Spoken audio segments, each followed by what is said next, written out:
The wagon rattled into Carson City, Nevada on a scorching afternoon in July of 1876, carrying two women who had traveled farther than most men would dare. And Samuel Everett watched from the porch of his ranch house with growing confusion as not one but two figures descended from the dusty coach. He had been expecting Rose Calloway, the mail-order bride whose letters had been arriving at his ranch for the past 6 months, filled with thoughtful observations about the weather and questions about ranch life that showed genuine interest rather than desperation. What he had not been expecting was the elderly woman who climbed down after her, moving with surprising agility despite her years, her silver hair pinned neatly beneath a faded bonnet. Samuel removed his hat and walked toward them, his boots kicking up small clouds of dust with each step. He was 28 years old, tall and lean from years of working cattle, with sun-weathered skin and eyes the color of strong coffee. He had placed the advertisement for a bride 6 months ago after deciding that running a ranch alone was no way to spend the rest of his life. Rose turned to face him as he approached, and Samuel felt something shift in his chest. Her letters had been lovely, but they had not prepared him for the reality of her. She was perhaps 23 or 24, with auburn hair that caught the sunlight and green eyes that met his without flinching. There was strength in her bearing, but also uncertainty, as if she were bracing herself for disappointment. "Mr. Everett?" she asked, her voice carrying a slight tremor. "Samuel, please," he said, then gestured to the older woman. "I was not expecting company." Rose's cheeks flushed pink. "This is my grandmother, Josephine Calloway. I wrote to you about her in my last letter, the one I sent from St. Louis." Perhaps it did not arrive in time. Samuel frowned, mentally reviewing the correspondence. The last letter he had received had been 3 weeks ago, and the mail was notoriously unreliable. He looked at Josephine, who stood with quiet dignity, her hands folded in front of her, clearly prepared for rejection. "I did not receive that letter," Samuel said carefully. "What did it say?" Rose lifted her chin slightly, and Samuel recognized the gesture as one of courage gathering. "That I could not come without my grandmother. She has no other family, and I could not leave her behind. I understand if this changes your offer, Mr. Everett. We have enough money to return to St. Louis, though it will take everything we have." Samuel looked between the two women. Rose's grandmother must have been 70 at least, but her eyes were sharp and clear. Both women wore traveling clothes that had been mended multiple times, and their single trunk sat on the ground beside them, battered and held together with rope in places. "My table has room for both," Samuel said quietly, and watched Rose's eyes widen with surprise. "I have a 4-bedroom house that has been too empty for too long. You are both welcome here." Josephine spoke for the first time, her voice surprisingly strong. "I will not be a burden, Mr. Everett. These hands still know how to work." "I am sure they do, madam," Samuel replied. "But let us get you both out of this heat first. We can discuss arrangements once you have had a chance to rest and eat." He picked up their trunk, surprised by how light it was, and led them toward the house. The ranch sprawled across 200 acres of Nevada grassland, with the Sierra Nevada mountains rising in the distance.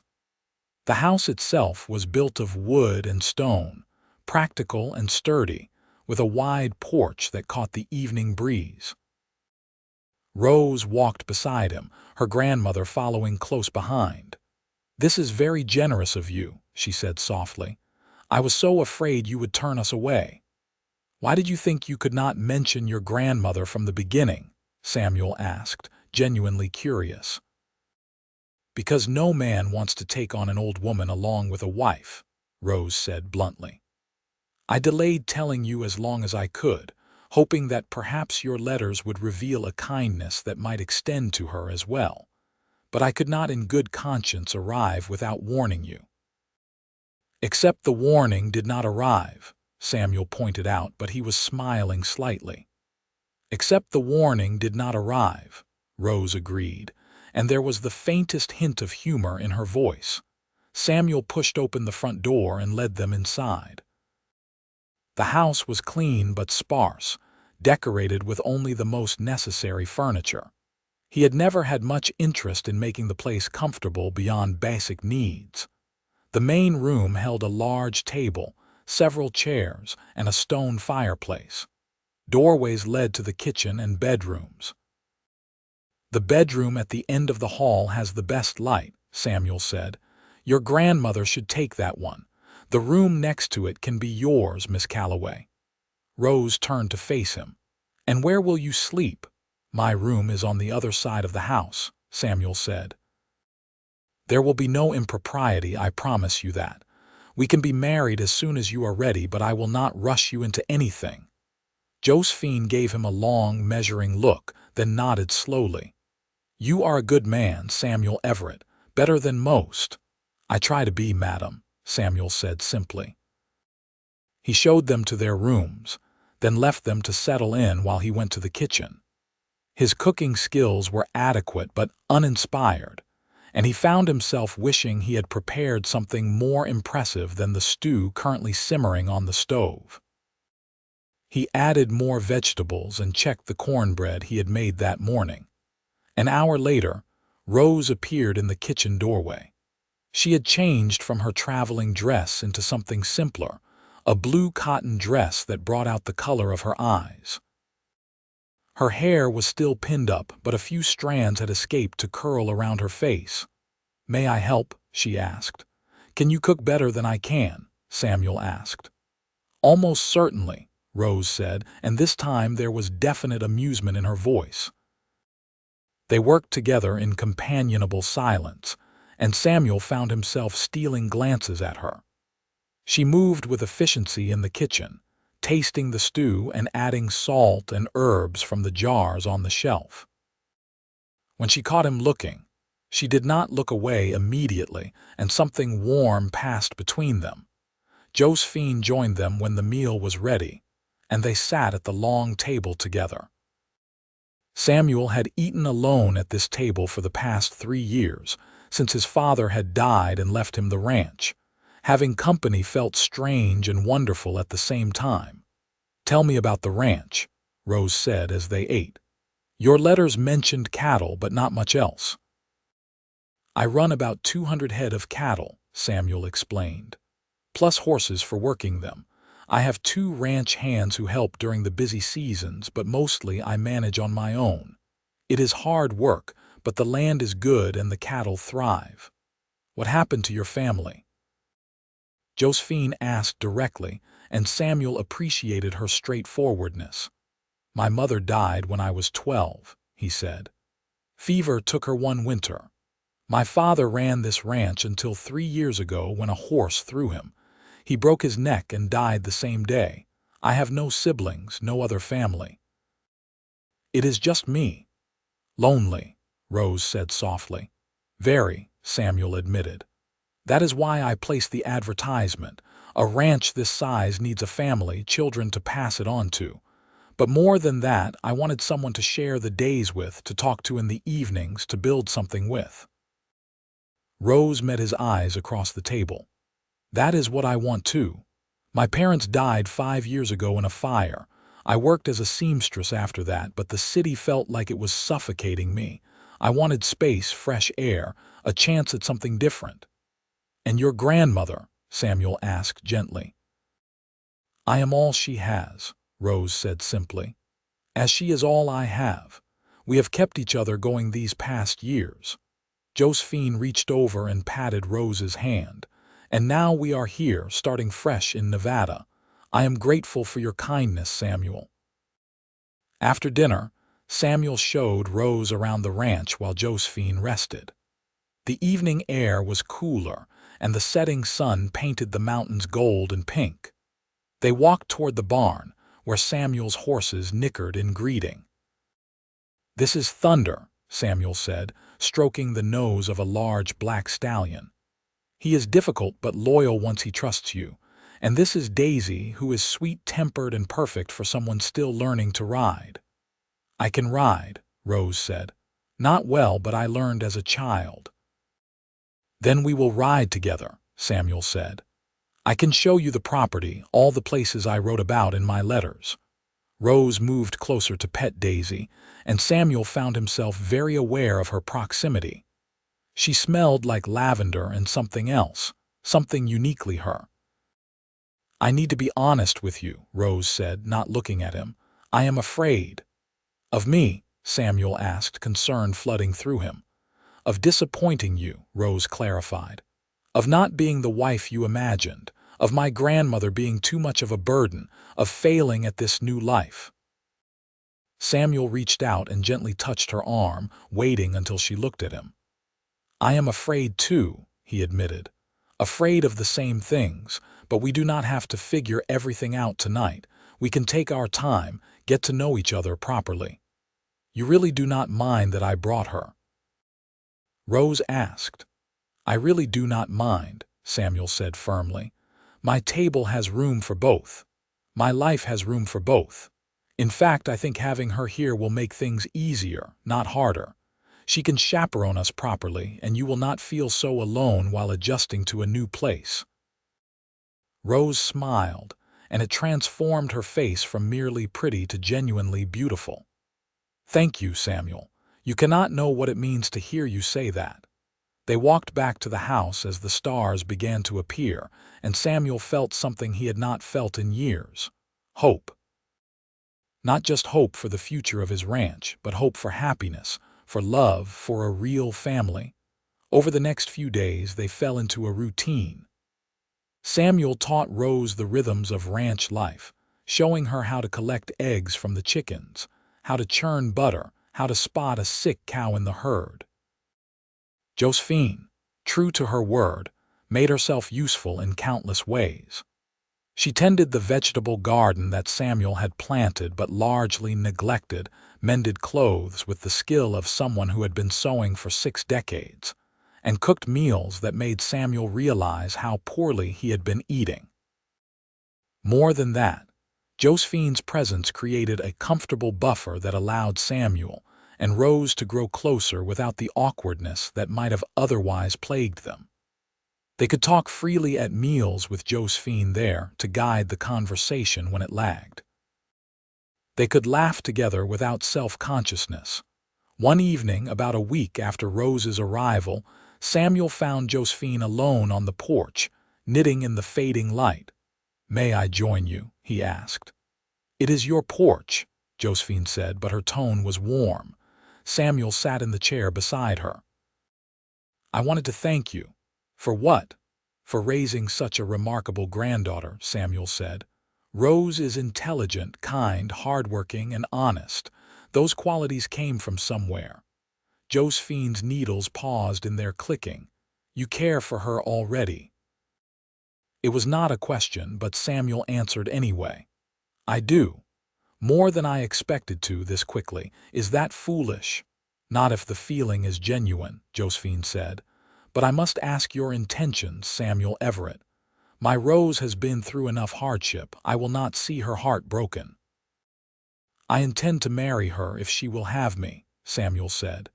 "To build a life together, to treat her with respect and kindness, to love her for as long as I live." "And you will not hold me against her?" Josephine asked. "I am old, Samuel. I will not live forever, but I may live for many more years yet. That is a long time to support someone who cannot contribute as much as she consumes." Samuel leaned forward, his elbows on his knees. "Josephine, you have already contributed more in 1 week than I could have hoped.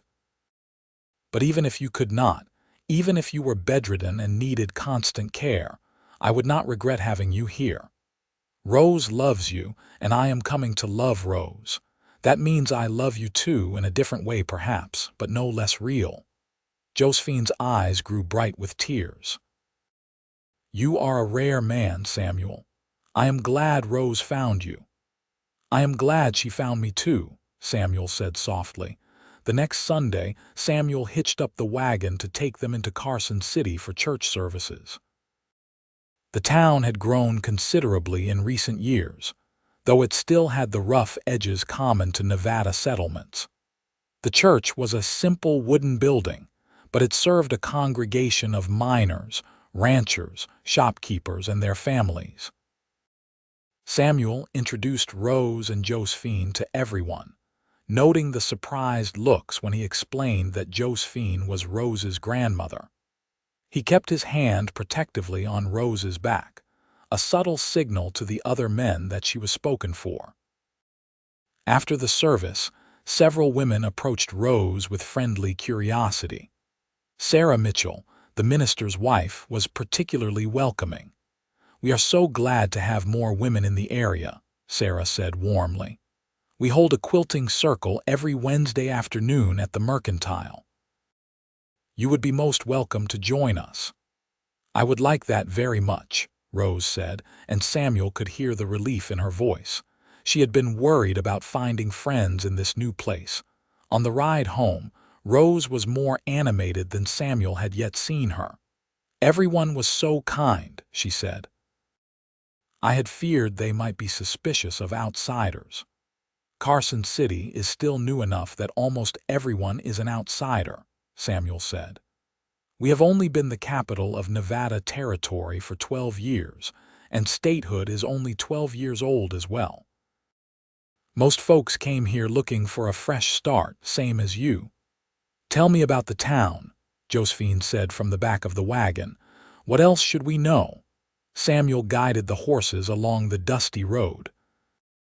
"The Mercantile has most of what you might need, though some items have to be ordered from San Francisco. There is a doctor, though he is better with mining injuries than much else. The schoolhouse serves about 20 children, and the teacher is always looking for help. The saloons can get rough on Saturday nights, so it is best to avoid the main street then." "Are there any dangers we should know about?" Rose asked. "The usual," Samuel said honestly. "Mountain lions occasionally take cattle, though they rarely bother people. Rattlesnakes in the summer. Winter can be harsh, but the house is solid and we have plenty of firewood. As long as you are sensible, there is no need to worry." Rose was quiet for a moment. "And outlaws, sometimes," Samuel admitted. "This is still wild country in many ways. But we are far enough from the main roads that we rarely see trouble. I keep a rifle in the house and another in the barn, but I have never had to use them for anything but hunting." That evening, after Josephine had retired to bed, Samuel and Rose sat together on the porch. The night was cool and clear, the Milky Way a river of light across the sky. "I have been thinking," Rose said carefully, "about us getting married." Samuel's heart jumped. "And what have you been thinking?" "That I would like to," Rose said, turning to face him. "Not because I feel obligated or because I have no other options, but because I genuinely want to build a life with you. You have been so kind, so patient, so generous. I find myself looking forward to seeing you each morning, disappointed when evening comes and we must part for the night." Samuel reached for her hand, and she let him take it. Her fingers were slender but strong, marked with small scars from her work as a seamstress. "I feel the same," he said quietly. "These past weeks have been the happiest I can remember. I love hearing your voice, watching you move around the house, learning your opinions on things. I love how you care for your grandmother, how you are not afraid of hard work, how you laugh at my terrible jokes." Rose squeezed his hand.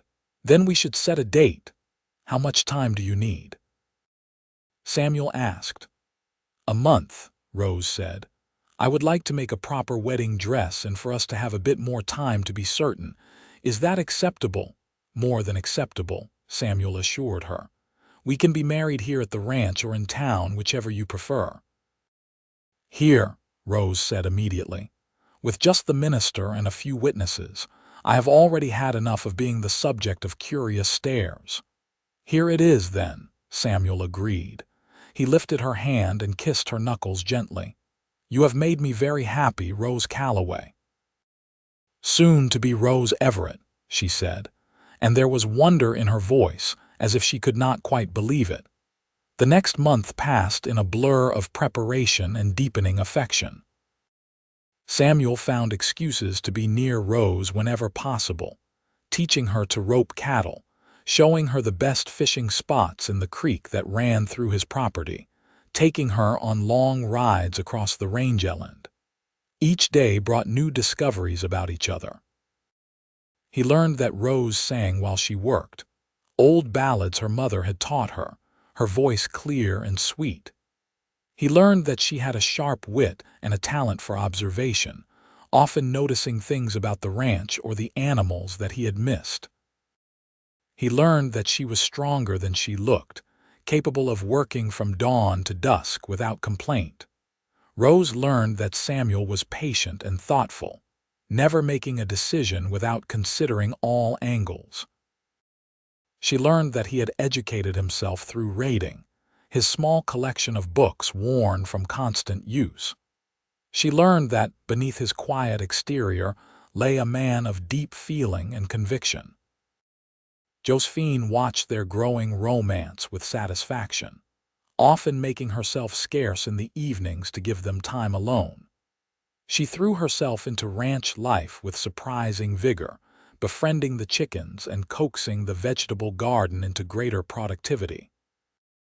One afternoon, while Samuel was checking the southern fence line, a rider appeared on the horizon. Samuel's hand instinctively moved to the rifle in his saddle holster, then relaxed as he recognized Jacob Torres, one of his occasional ranch hands. "Jacob," Samuel called in greeting. "I was not expecting you until the fall roundup." Jacob rode closer, his face serious beneath his wide-brimmed hat. "I came to warn you, Samuel. There has been trouble in town. A gang came through 3 days ago, roughed up some miners, stole from the mercantile. The sheriff thinks they are camped somewhere in the hills, probably planning more raids." Samuel's jaw tightened. "How many?" 6 or 7 men, from what witnesses said. "They are led by someone called Cole Burton, wanted in California for robbery and worse. The sheriff has organized patrols, but with so much territory to cover, there are gaps." "I will keep watch," Samuel said. "Thank you for the warning." "There is something else," Jacob said, looking uncomfortable. "They were asking about ranches in the area, specifically about which ones might have women living there. Samuel, if they heard about your bride arriving from back east, they might come looking." A cold fury settled over Samuel. "Then they will regret it if they do." After Jacob left, Samuel rode back to the house, his mind working through defensive strategies. He found Rose and Josephine in the kitchen, preserving peaches in mason jars. "We need to talk," he said, keeping his voice calm despite his concern. He explained the situation, watching Rose's face pale but her jaw set with determination. "What can we do?" she asked. "I need to teach you both to shoot," Samuel said. "Properly, not just the basics. And we need to take precautions, keep the doors locked at night, be aware of our surroundings." "I already know how to shoot," Josephine said calmly, setting down the peach she had been peeling. "My late husband taught me 60 years ago, and I have not forgotten." Samuel looked at her with new respect. "Then you can help me teach Rose." They spent the next hour in the field behind the house, setting up targets. Rose proved to be a quick learner, her seamstress's steady hand serving her well. By the end of the session, she could hit the target more often than not. "I do not like this," Rose said as they walked back to the house. "The thought of violence, of having to hurt someone." "Neither do I," Samuel said, "but I will do whatever is necessary to protect you and your grandmother. I need to know that you can protect yourselves if something happens when I am not here." Rose stopped and turned to face him. "Nothing is going to happen to you." "I will do my best to make sure it does not," Samuel promised. That night, Samuel checked every lock twice and kept his rifle close. He slept poorly, waking at every small sound, his body tense with vigilance. The next few days passed without incident, but the threat hung over them like a storm cloud. Samuel considered postponing the wedding, but Rose refused. "I will not let fear dictate our lives," she said firmly. "We will marry as planned." The wedding took place on a Saturday afternoon in late August, exactly 1 month after Rose's arrival. The minister came from town, along with Sarah Mitchell and her husband as witnesses. Josephine had made a simple but beautiful wedding dress for Rose, white cotton with delicate embroidery at the collar and cuffs. Samuel wore his best suit, brushed clean and pressed for the occasion. When Rose walked out of the house on Josephine's arm, his breath caught in his chest. She was radiant, her auburn hair crowned with wildflowers, her green eyes bright with joy and nerves. They spoke their vows on the porch, surrounded by the vast Nevada landscape. Samuel promised to love and cherish Rose, to provide for her and protect her, to be faithful and true. Rose promised the same, her voice strong and clear, when the minister pronounced them husband and wife. Samuel kissed Rose gently, mindful of their audience but unable to completely hide the depth of his feeling. Rose kissed him back, her hands resting on his chest, and for that moment, everything else faded away. They celebrated with a simple meal that Josephine and Sarah had prepared together. The minister told amusing stories about other weddings he had performed, and Sarah shared town gossip that made them all laugh. It was perfect in its simplicity. After their guests had departed, as the sun began to set, Josephine tactfully announced that she was very tired and would be retiring early. She hugged Rose tightly, then surprised Samuel by hugging him as well. "Take care of each other," she said softly, then disappeared into her room. Samuel and Rose stood together on the porch, newly married but suddenly shy with each other. "I am nervous," Rose admitted. "So am I," Samuel said, taking her hand. "But we do not have to rush anything. We can take our time, figure things out together." Rose leaned against him, and Samuel wrapped his arm around her shoulders. "I am glad I married you," she said. "I am glad you married me too," Samuel replied, pressing a kiss to the top of her head. They stayed on the porch until the stars came out, talking softly about their hopes for the future. They spoke of children they might have, improvements they could make to the ranch, trips they might take to San Francisco or even back east to visit places Rose had known as a child. When they finally went inside, Samuel led Rose to his room, which was now their room. He had cleaned it thoroughly and brought in fresh flowers, trying to make it welcoming. They undressed with some awkwardness, but also with tenderness and care. Samuel was gentle with Rose, patient with her inexperience, and Rose responded to him with a passion that surprised and delighted them both. Afterward they lay tangled together in the darkness, Rose's head on Samuel's chest, his fingers trailing through her hair. "I love you," Samuel said, the words spilling out before he could second-guess them. "I know it has only been a month, but I love you, Rose." "I love you too," Rose whispered. "I think I have loved you since that first day when you said your table had room for both." They fell asleep wrapped in each other's arms, content and happy despite the uncertain world beyond their walls. 2 weeks later, the threat that had been hovering finally materialized. Samuel was working in the north pasture when he heard gunshots from the direction of the house. His heart stopped, then began racing. He spurred his horse into a gallop, covering the distance in minutes that felt like hours. As he crested the hill overlooking the ranch, he saw 4 men on horseback in his yard. One had dismounted and was trying to force open the front door.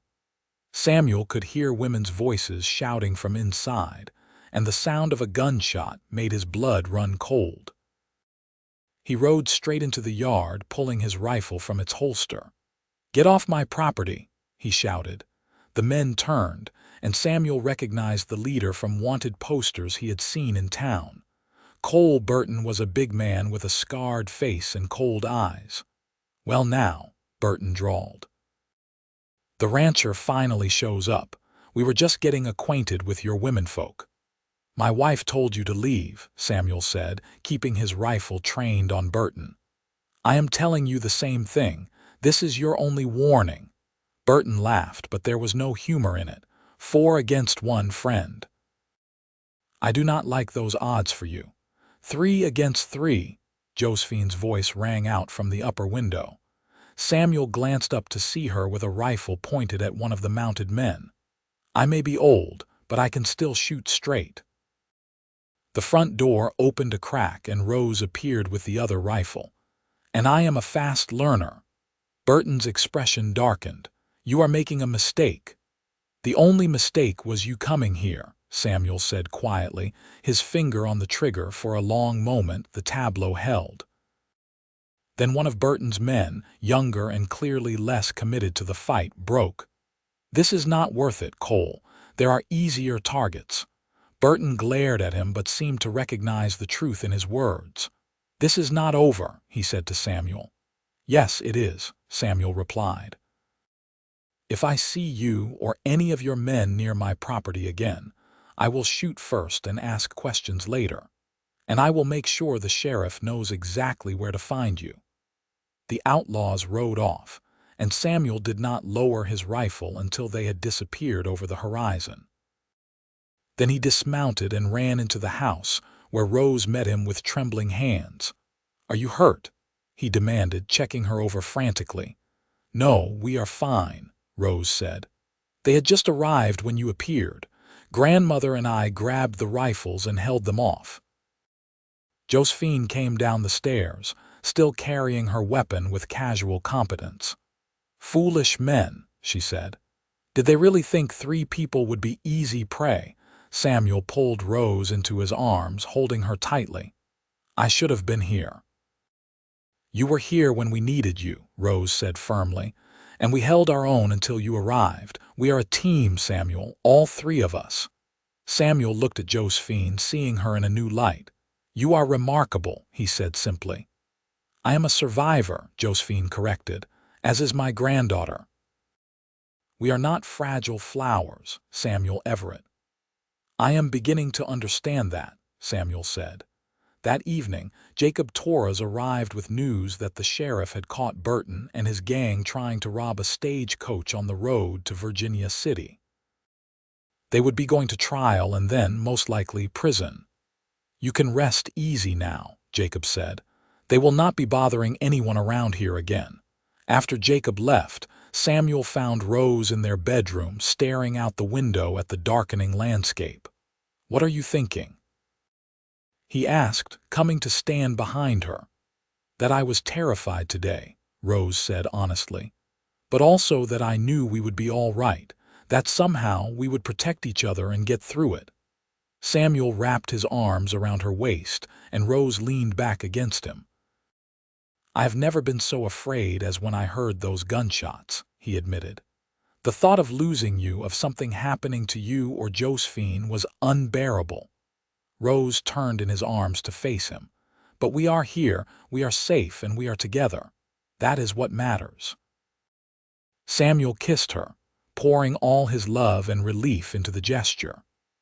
Rose responded with equal fervor, and they lost themselves in each other, reaffirming their connection in the most fundamental way. As autumn arrived, bringing cooler temperatures and golden light, life on the ranch settled into a comfortable rhythm. The cattle were thriving, the garden had produced a bountiful harvest, and the house felt truly like a home. Rose had made friends in town, attending the weekly quilting circle and occasionally helping at the schoolhouse. Josephine had become something of a local celebrity, her sharp wit and surprising stories from her long life making her popular wherever she went. One evening in late September, as they sat together after dinner, Rose placed her hand on her stomach with a secretive smile. "I have something to tell you both," she said, Samuel looked up from the ledger he had been reviewing.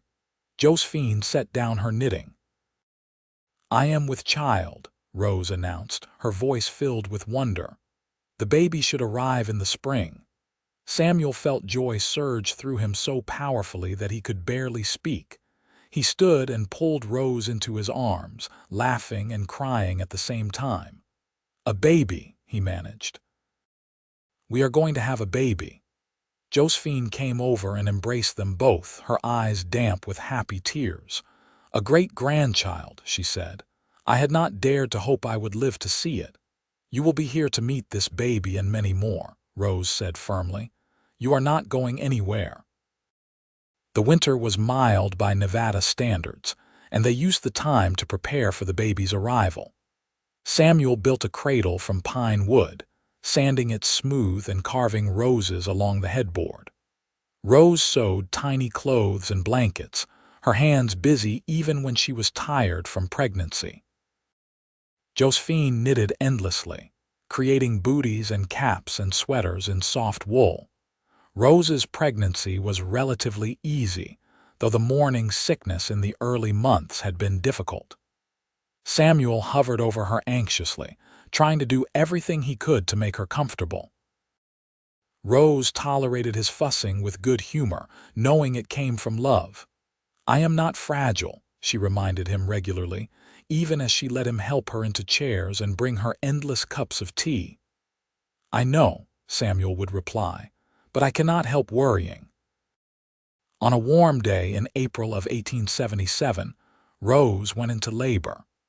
Sarah Mitchell came to help, as did an older woman from town who had delivered dozens of babies over the years.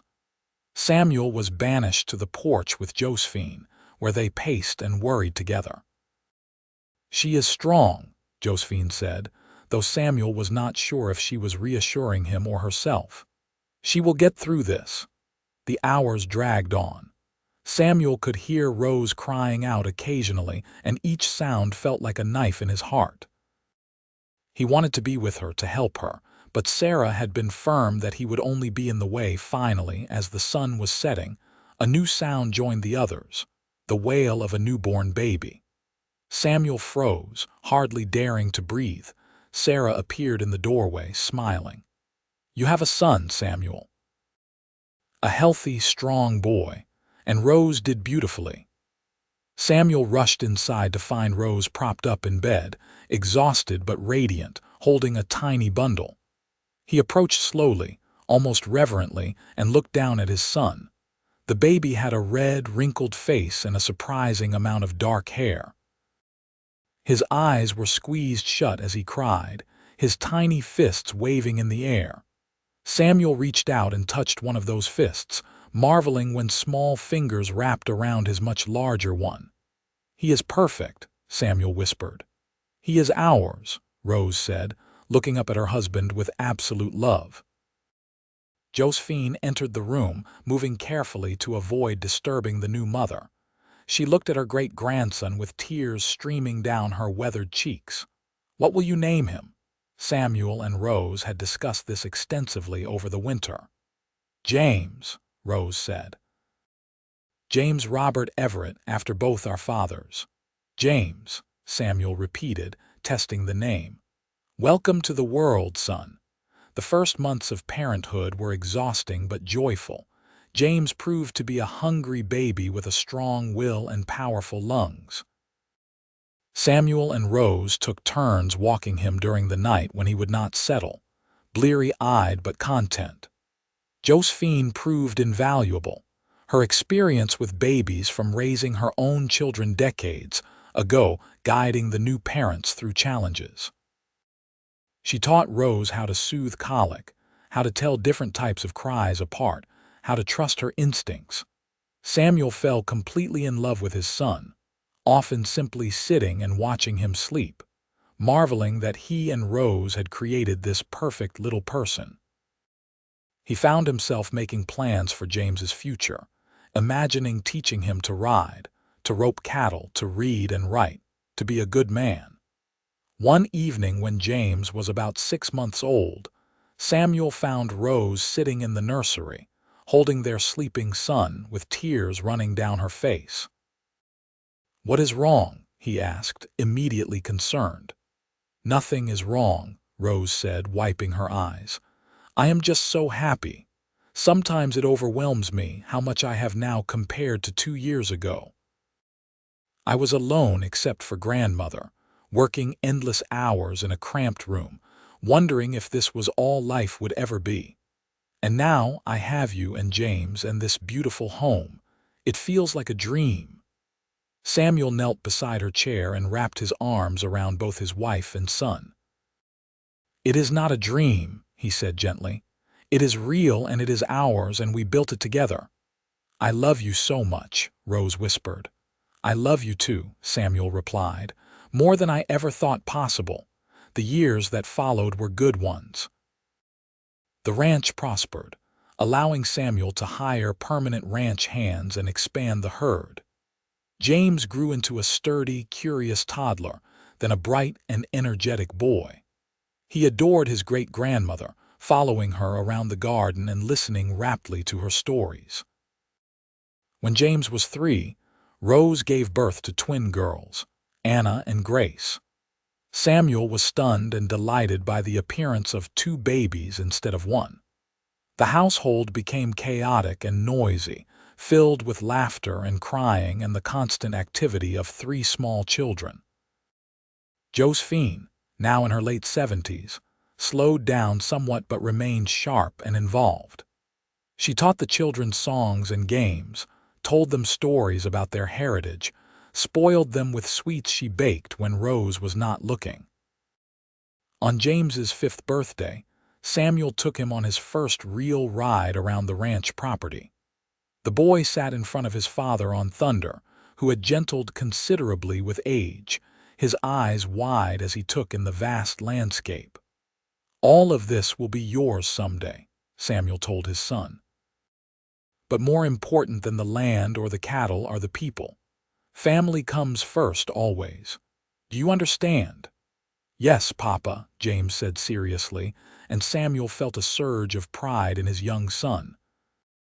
That evening, as they celebrated James's birthday with cake that Josephine had made, Samuel looked around the table at his family. Rose sat with Grace on her lap, helping the 2-year-old eat cake without getting it everywhere. Anna was showing Josephine a picture she had drawn, chattering excitedly. James was telling a story about their ride, his words tumbling over each other in his eagerness. Samuel caught Rose's eye across the table, and she smiled at him, that same smile that had captivated him from the first day she had arrived. 5 years of marriage had only deepened his love for her. She was his partner in everything, his best friend, the mother of his children, the love of his life. After the children were in bed, Samuel and Rose sat on the porch as they often did, enjoying the cool evening air. Rose leaned against him, and Samuel wrapped his arm around her shoulders. "Do you ever regret it?" Rose asked softly. "Taking on a mail-order bride and her grandmother?" "Never," Samuel said firmly. "Not for one single second. You 3 were the best thing that ever happened to me." "We 3 or you 4 now," Rose said with a smile. Samuel pulled back to look at her. "Are you saying what I think you are saying?" Rose nodded. "Another baby due next spring. Are you happy?" Samuel kissed her deeply. "I am more than happy. I am blessed beyond measure." The years continued to pass, bringing both joy and sorrow. Another son, Robert, was born healthy and strong. The ranch expanded to include more land and more cattle. The children grew and thrived. When James was 10, Josephine became ill. She had lived to see her great-grandchildren grow, had remained active and involved in their lives, but age was finally catching up with her. Rose nursed her grandmother with devoted care, and Samuel did everything he could to make the older woman comfortable. On a quiet morning in late summer, with the windows open to let in the breeze and the sound of the children playing outside, Josephine passed away peacefully in her sleep. She was 84 years old. The whole family mourned her loss deeply. Rose was devastated, having lost her last connection to her childhood and parents. Samuel grieved for the woman who had become like a mother to him. The children cried for their beloved great-grandmother who had been such a constant presence in their lives. They buried Josephine on a hill overlooking the ranch, with a simple headstone that read, "Josephine Calloway, beloved grandmother and great-grandmother."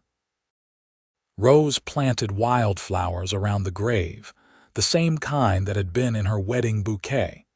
In the weeks after the funeral, Rose struggled with her grief.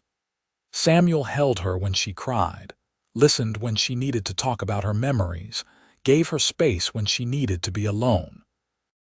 One evening, as they sat on the porch after the children had gone to bed, Rose spoke quietly. "She was happy here, was she not?" "She was very happy," Samuel assured her. "She told me so many times. She said she was grateful for every day she got to spend with you and the children, watching our family grow." "I am so glad you did not turn us away that first day," Rose said. "When you said your table had room for both, you gave her years of joy and purpose. You gave both of us a home." "You gave me a home too," Samuel said, pulling her close. "A real home, filled with love and laughter and life. I was just existing before you came.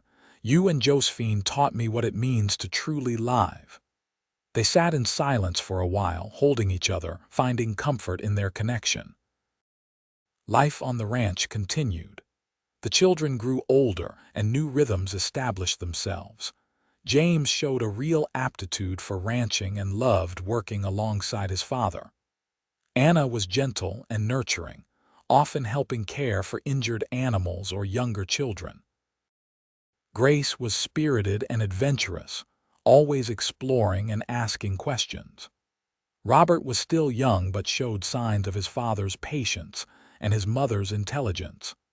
On their 10th wedding anniversary, Samuel surprised Rose with a trip to San Francisco. They left the children with Jacob Torres and his wife, who had become close friends over the years, and took the train to the city. Rose was enchanted by San Francisco, having never seen anything like it. They stayed in a nice hotel, ate in restaurants, visited museums and theaters. But their favorite moments were the simple ones, walking along the waterfront hand in hand, talking about everything and nothing, enjoying being alone together. On their last night in the city, as they sat in their hotel room overlooking the bay, Samuel took Rose's hands in his. "These have been the best 10 years of my life," he said. "You have given me everything I ever wanted and so much more than I dared to hope for. I fall more in love with you every single day." Rose's eyes filled with tears. "I never imagined I could be this happy. When I got on that wagon with grandmother, I was so afraid of the unknown.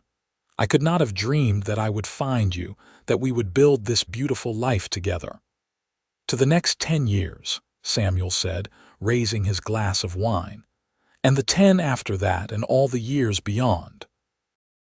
"To forever," Rose agreed, touching her glass to his. They returned home to chaos. The children had apparently decided to make a cake as a welcome home surprise, and the kitchen showed evidence of their enthusiasm if not their skill. But as Samuel and Rose surveyed the flower-covered room and flower-covered children, they only laughed. "We missed you," James announced, hugging his mother tightly. "We missed you too," Rose said, gathering all 4 children into her arms. "So very much." The years that followed brought the usual mix of challenges and triumphs. There were hard winters and dry summers, years when cattle prices were low and they had to tighten their belts. There were illnesses and accidents, arguments and misunderstandings. But through it all, Samuel and Rose faced everything together. They had built a partnership based on love, respect, and genuine friendship. They knew how to talk through disagreements, how to support each other through difficulties, how to celebrate successes together. As the children became teenagers and then young adults, they began to make their own paths. James was clearly going to take over the ranch someday, and he worked hard to learn everything he could from his father. Anna met a young schoolteacher at church and fell in love, marrying him when she was 19. Grace expressed an interest in becoming a doctor, an ambition that Samuel and Rose supported despite it being unusual for a woman. Robert showed artistic talent and spent hours drawing the landscape and animals around him.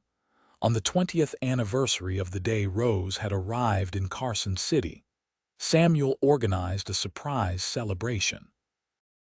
He invited friends from town, the ranch hands past and present, everyone who had become part of their extended family over the years.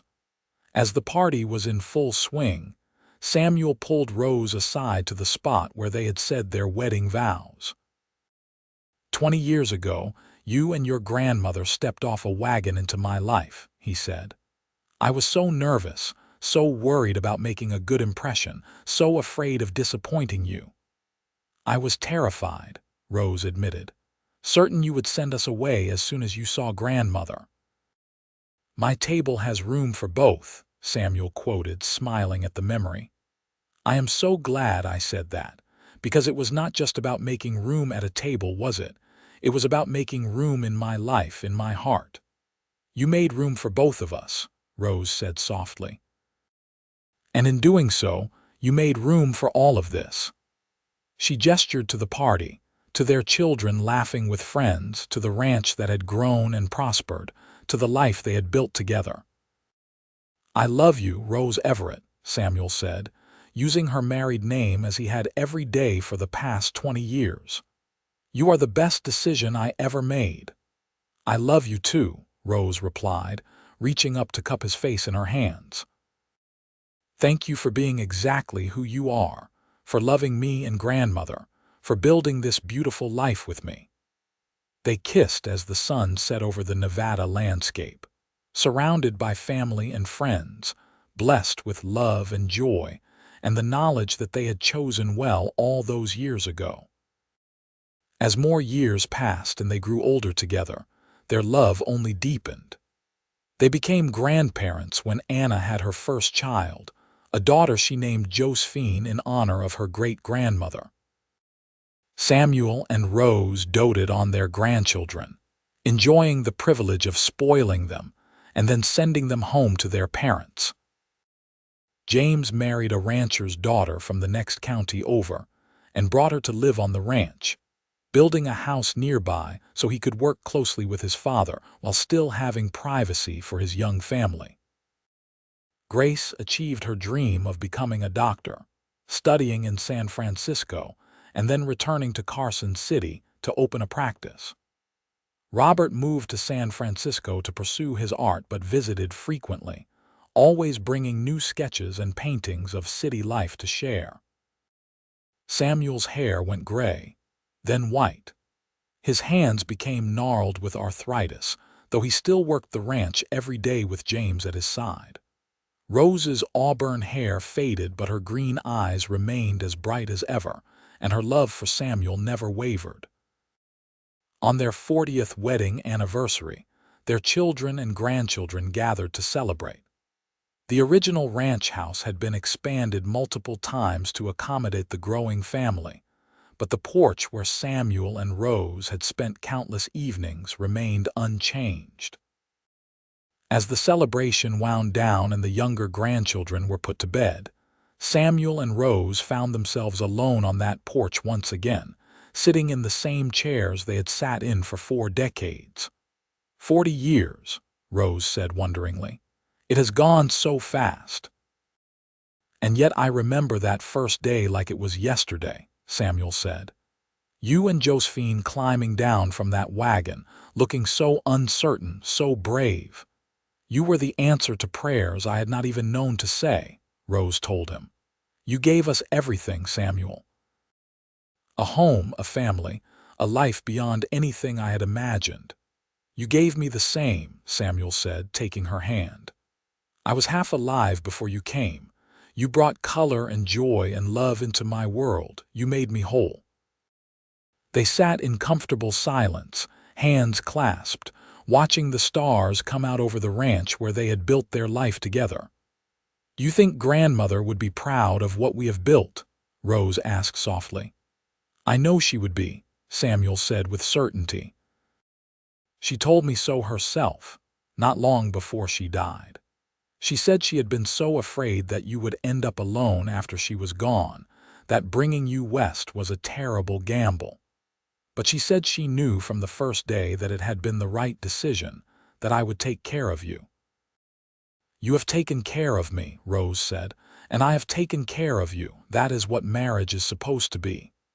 "I wish I could do it all over again," Samuel said. "Every moment, every day, every year, I would not change a single thing." "Neither would I," Rose agreed.